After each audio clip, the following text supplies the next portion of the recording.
Hello friends, जागरणजोश.com के इस video में आप सभी का स्वागत है। मैं हूं सैयद सोबान। आज के इस वीडियो में हम जानेंगे कि आज के करंट अफेयर से क्या कुछ सवाल बनाए जा सकते हैं, उनके सही जवाब क्या होंगे और साथ ही साथ उनसे रिलेटेड कुछ की फैक्ट्स के बारे में भी बात करेंगे। साथ ही साथ इस वीडियो के एंड में आपको एक सवाल देंगे जिसका जवाब आपको हमें कमेंट बॉक्स में लिख कर देना होगा। तो चलिए शुरू करते हैं पहले सवाल के साथ। ब्रिटेन की सुप्रीम कोर्ट ने हाल ही में किस भारतीय व्यापारी की प्रत्यर्पण के खिलाफ दायर याचिका को खारिज कर दिया है? इसका सही जवाब है विजय माल्या। यह हाल ही के बाद है कि अभी इस जो है याचिका को खारिज किया गया है और इससे पहले भी ब्रिटेनी हाई कोर्ट ने भी माल्या की याचिका को खारिज कर दिया था। यहाँ पर दोस्तों आपको बता दें कि विजय माल्या को 14 मई 2020 को उस समय बड़ा झटका लगा जब ब्रिटेन की सर्वोच्च अदालत में प्रत्यर्पण के खिलाफ अपील की अनुमति मांगने का उसका जो आवेदन था उसे स्वीकृति नहीं मिली, उसे अस्वीकृत कर दिया गया। अब विजय माल्या के प्रत्यर्पण की प्रक्रिया जो है 28 दिन के अंदर पूरी होगी और ब्रिटेन की गृह मंत्री प्रीति पटेल को इस पर अंतिम फैसला लेना होगा। ब्रिटेन के हाई कोर्ट ने भी विजय माल्या की याचिका खारिज कर दी थी, जैसा कि मैंने आपको पहले भी बताया। और लिकर किंग के नाम से ये फेमस हैं, जिनका नाम है विजय माल्या और देश से भगौड़े भी साबित किए गए हैं। और आपको बता दें ये 64 वर्षीय शराब कारोबारी विजय माल्या ने भारत में प्रत्यर्पित करने के आदेश के खिलाफ याचिका भी दायर की थी। और आपको यहाँ पर बता दें दोस्तों कि इससे फैसले से जो है कुछ दिन पहले ही, मतलब 1-2 दिन की बात है, तो विजय माल्या ने ट्विटर के माध्यम से भारत सरकार को समझौते के संकेत दिए थे और कोविड-19 पर पैकेज करने के लिए सरकार को बधाई देते हुए उन्होंने लिखा था कि सरकार पैसा लेकर ये सब खत्म कर सकती है। अब बढ़ते हैं अपने अगले सवाल की तरफ। झारखंड की सोहराई खोवर पेंटिंग, ये झारखंड की है, यहाँ पर बात कर रहे हैं। और किस राज्य के तेलिया रुमाल को भौगोलिक संकेतक रजिस्ट्री जिसे कहते हैं GI टैग दिया गया है? इसका जो सही जवाब है वो है तेलंगाना। तो झारखंड की क्या है? सोहराई खोवर पेंटिंग और तेलंगाना की ये तेलिया रुमाल। यहाँ पर दोस्तों आपको बता दें कि सोहराई खोवर पेंटिंग झारखंड के हजारीबाग जिले में स्थानीय एवं प्राकृतिक रूप से विभिन्न रंगों की मिट्टी का उपयोग करते हुए फसल के मौसम एवं शादी समारोह के दौरान स्थानीय आदिवासी महिलाओं द्वारा प्रचलित एक पारंपरिक एवं अनुष्ठानिक भित्ति कला है।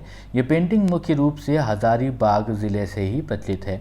तेलिया रुमाल को सूती कपड़े में जटिल हस्तनिर्मित प्रक्रिया द्वारा बनाया जाता है और जिसमें कि 3 विशेष रंग, जिसमें लाल, काले और सफ़ेद में विभिन्न प्रकार के डिज़ाइन एवं रूपांकनों को प्रदर्शित किया जाता है।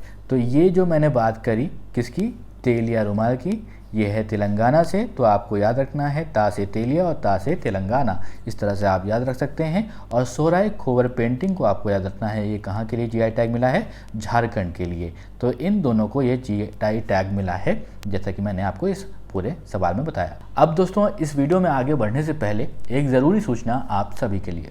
हमारी वेबसाइट जागरणजोश.com पर अगर आप करंट अफेयर्स पढ़ना चाहते हैं तो आपको अपने ब्राउजर में टाइप करना है www.jagranjosh.com, जिसके बाद आपको हमारी वेबसाइट का होम पेज नजर आएगा। इसके बाद आपको करंट अफेयर्स के टैब पर जाना है। ड्रॉप डाउन में आपको मंथ वाइज करंट अफेयर्स मिल जाएंगे, जहां आप मंथ के हिसाब से करंट अफेयर्स पढ़ सकते हैं। जब आप करंट अफेयर्स टैब पर क्लिक करेंगे तो आपको कुछ इस तरह से पेज नजर आएगा। अगर आप कैटेगरी वाइज करंट अफेयर्स पढ़ना चाहते हैं तो आप अपनी पसंद के हिसाब से कोई भी कैटेगरी चूज कर सकते हैं, जिसमें latest, national, international, sports, technology और इकोनॉमी जैसी कैटेगरीज मौजूद हैं। अब बढ़ते हैं अपने अगले सवाल की तरफ। हाल ही में किस देश में किए गए अध्ययन में चिकित्सकों ने कोविड-19 के संपर्क में आने वाले बच्चों में कावासाकी रोग जैसे लक्षणों वाली एक असामान्य बीमारी के फैलने के बारे में जानकारी दी है? ऐसा करने वाला कौन सा देश है? ये है इटली। इटली ने ये जानकारी दी है। यहाँ पर बता दें आपको दोस्तों कि उत्तरी इटली के बेरगामो क्षेत्र में चिकित्सकों ने बच्चों में कावासाकी रोग जैसे लक्षणों वाली एक असामान्य बीमारी के मामलों में 30 गुना वृद्धि देखी है। तो ये कावासाकी रोग क्या है, इसके बारे में यहाँ पर आपको बता दें। अगर देखें तो 1967 में 1967 में जापान के एक बाल रोग विशेषज्ञ जिसका नाम है टोमिसाकु कावासाकी, उन्होंने पहली बार इस रोग की पहचान कर इसके बारे में जानकारी उपलब्ध कराई थी। वर्ष 1976 की बात करें यानी कि 1976 की, तो 1976 में पहली बार जापान से बाहर अमेरिका के हवाई राज्य में इस रोग के कुछ मामले देखे गए थे। तो अब जो है इटली के जो चिकित्सकों ने बच्चों में कवासाकी रोग जैसे लक्षणों वाली एक असामान्य बीमारी के मामलों में 30 गुना वृद्धि देखी है। और कवासाकी एक असामान्य रोग है, जैसे कि मैंने आपको बताया 5 वर्ष से कम आयु के बच्चों को ये प्रभावित करता है। अब इस रोग से होता क्या है ये समझ लेते हैं। तो इस रोग पीड़ित व्यक्ति के शरीर में रक्त वाहिकाओं में सूजन हो जाती है। बुखार, हाथों पैरों की सूजन, होंठ और गले में जलन और सूजन आदि इस बीमारी के प्रमुख लक्षण हैं। ये रोग मरीज के शरीर में हृदय को सबसे गंभीर रूप से प्रभावित करता है। अब बढ़ते हैं अपने अगले सवाल की तरफ। केंद्रीय स्वास्थ्य मंत्री का नाम है डॉक्टर हर्षवर्धन। उन्होंने कोविड-19 मरीजों की जांच के लिए हाल ही में किस नामक परीक्षण मशीन राष्ट्र को समर्पित की है? तो इसका जो सही जवाब है वो है कोबास 6800। तो दोस्तों, जैसा कि आप जानते ही हैं कि अब ज़माना है AI का, यानी कि आर्टिफिशियल इंटेलिजेंस का। तो कोबास भी उसका एक रूप है। और इससे पहले जो रोबोट की भी बात की गई थी, जो बाहर देशों में भी रोबोट चूज़ किए जा रहे थे मरीजों के इलाज के लिए, तो उसमें भी AI का ही हाथ है। तो यहाँ पर दोस्तों आपको बता दें, ये पहली ऐसी परीक्षण मशीन है जिसे सरकार ने कोविड-19 मरीजों की जांच के लिए ख़रीदा है और इसे राष्ट्रीय रोग नियंत्रण केंद्र, जिसका नाम है NCDC, में स्थापित किया गया है। कोबास 6800 रोबोटिक्स की क्षमता वाली एक परिष्कृत मशीन है जो स्वास्थ्य कर्मियों के संक्रमित होने की आशंका को कम करती है। सरकार ने अब प्रतिदिन 1 लाख परीक्षण करने की क्षमता विकसित कर ली है और NCDC अब पूर्ण रूप से स्वचालित कोबास 6800 परीक्षण मशीन से लैस है, जो वास्तविक समय में PCR परीक्षण करने में सक्षम है। तो दोस्तों आपको बता दें कि कोबास 6800 मशीन जो है एक ये टेस्टिंग मशीन है और इससे एक साथ कई मरीजों का टेस्ट किया जा सकता है कोविड-19 डिजीज़ के लिए। और इससे क्या होता है, रिपोर्ट भी और जल्दी आ जाती है। अब रिपोर्ट मिलने में 24 से 48 घंटे ही लग रहे हैं इस मशीन के ज़रिए अगर हम जांच करवाते हैं। इस मशीन से रिज़ल्ट जल्दी मिलेगा और मरीजों को आइसोलेट करने में आसानी होगी, क्योंकि ये देखा गया है कि अगर जल्दी जो है बीमारी का पता चल जाए, सही समय पर टेस्ट हो जाए, तो आइसोलेट करके उस बीमारी को, यानी कि जो वायरस है, उसको फैलने से रोका जा सकता है। इसीलिए दोस्तों जो आप देख रहे हैं, जब कोई भी अगर आजकल के समय में ट्रैवल कर रहा है, जैसे श्रमिक ट्रेन की बात कर लें या फिर किसी भी व्यक्ति को इधर से उधर ले जाया जा रहा है, जैसे हमने बात करी थी वंदे भारत मिशन की, जिसमें कि बाहर देशों से भारत वापस लेकर आए गए थे भारतीय नागरिक और उनके बाद उनको क्वारंटीन किया गया था। क्वारंटीन किस लिए किया गया था? क्वारंटीन इसलिए किया गया था अगर किसी में कोई भी वायरस के लक्षण हैं तो वो 14 दिन तक अलग थलग रहेगा, जिससे कि जो वायरस फैलने का खतरा है वो कम हो सके, उसे कम किया जा सके। अब बढ़ते हैं अपने अगले सवाल की तरफ। भारतीय पुरातत्व सर्वेक्षण यानी कि आर्कियोलॉजिकल सर्वे ऑफ इंडिया के नए महानिदेशक के रूप में किसे नियुक्त किया गया है? इसका सही जवाब है वो है ऑप्शन बी विद्यावती। यहाँ पर दोस्तों आपको बता दें कि विद्यावती एक IAS अधिकारी हैं। उनको 12 मई 2020 से प्रभावी भारतीय पुरातत्व सर्वेक्षण यानी कि ASI के नए महानिदेशक के रूप में नियुक्त किया गया है। यहाँ आपको दोस्तों बता दें कि ये 1991 बैच के कर्नाटक कैडर की अधिकारी हैं। विद्यावती भारत सरकार के अतिरिक्त सचिव के पद पर भी कार्यरत रहेंगी।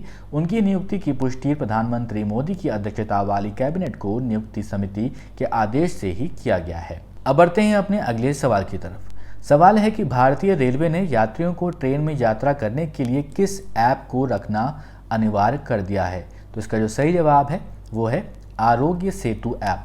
दोस्तों आप जानते ही हैं कि आरोग्य सेतु ऐप जो है उसकी जानकारी आपको केंद्र सरकार ने भी दी है कि इसको अगर आपके पास स्मार्टफोन है तो उसको रखना ज़रूरी है। आप ये वीडियो देख रहे हैं, आपके मतलब इसका मतलब ये है कि आपके पास जो है स्मार्टफोन है, तो आपके फ़ोन में क्या आरोग्य सेतु ऐप है या नहीं। अगर नहीं है तो उसको आप ज़रूर अगर डाउनलोड कर लें। केंद्र सरकार का भी ये अनुरोध रहा है, प्रधानमंत्री मोदी का भी ये अनुरोध रहा है।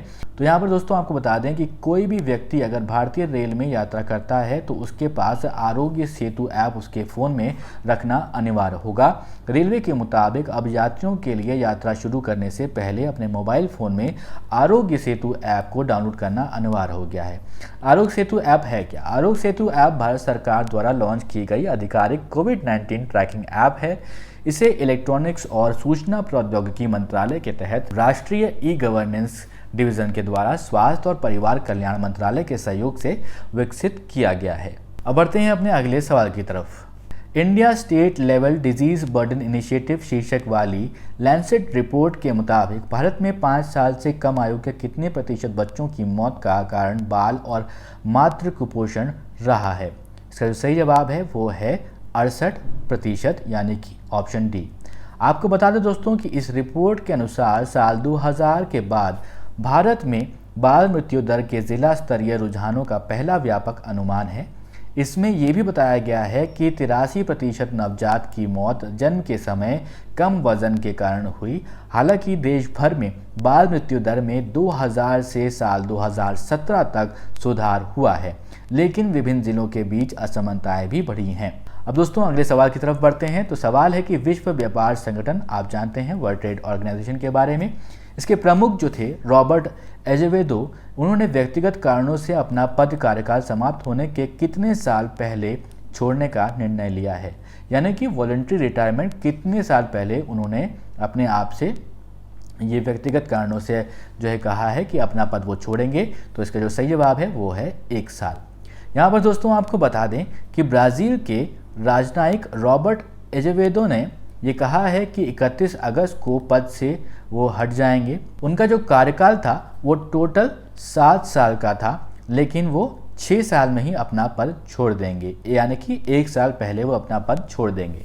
वर्ल्ड ट्रेड ऑर्गेनाइजेशन के महानिदेशक ऐसे समय पर पद छोड़ रहे हैं जब अमेरिका के राष्ट्रपति, जिनका नाम है डोनाल्ड ट्रंप, वो उनका खासा दबाव रहा है उनके ऊपर, और जिनेवा स्थित विश्व व्यापार निकाय के संस्थापक सदस्यों में भारत भी शामिल है। WTO को वैश्विक निर्यात और आयात के लिए नियम बनाने की जिम्मेदारी मिली हुई है।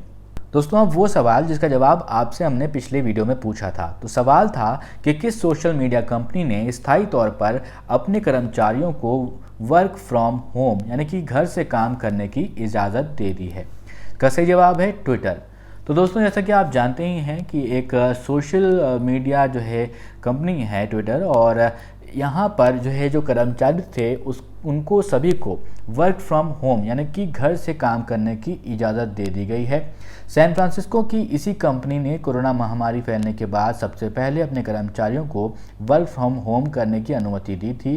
कोविड-19 से बचने का एकमात्र उपाय सोशल डिस्टेंसिंग है, और इससे सबक लेते हुए ट्विटर ने अपने स्टाफ को हमेशा के लिए घर से काम करने का ऑप्शन दिया है। अब ट्विटर के कर्मचारी कोरोना काल के ख़त्म होने के बाद भी घर से ही काम करेंगे।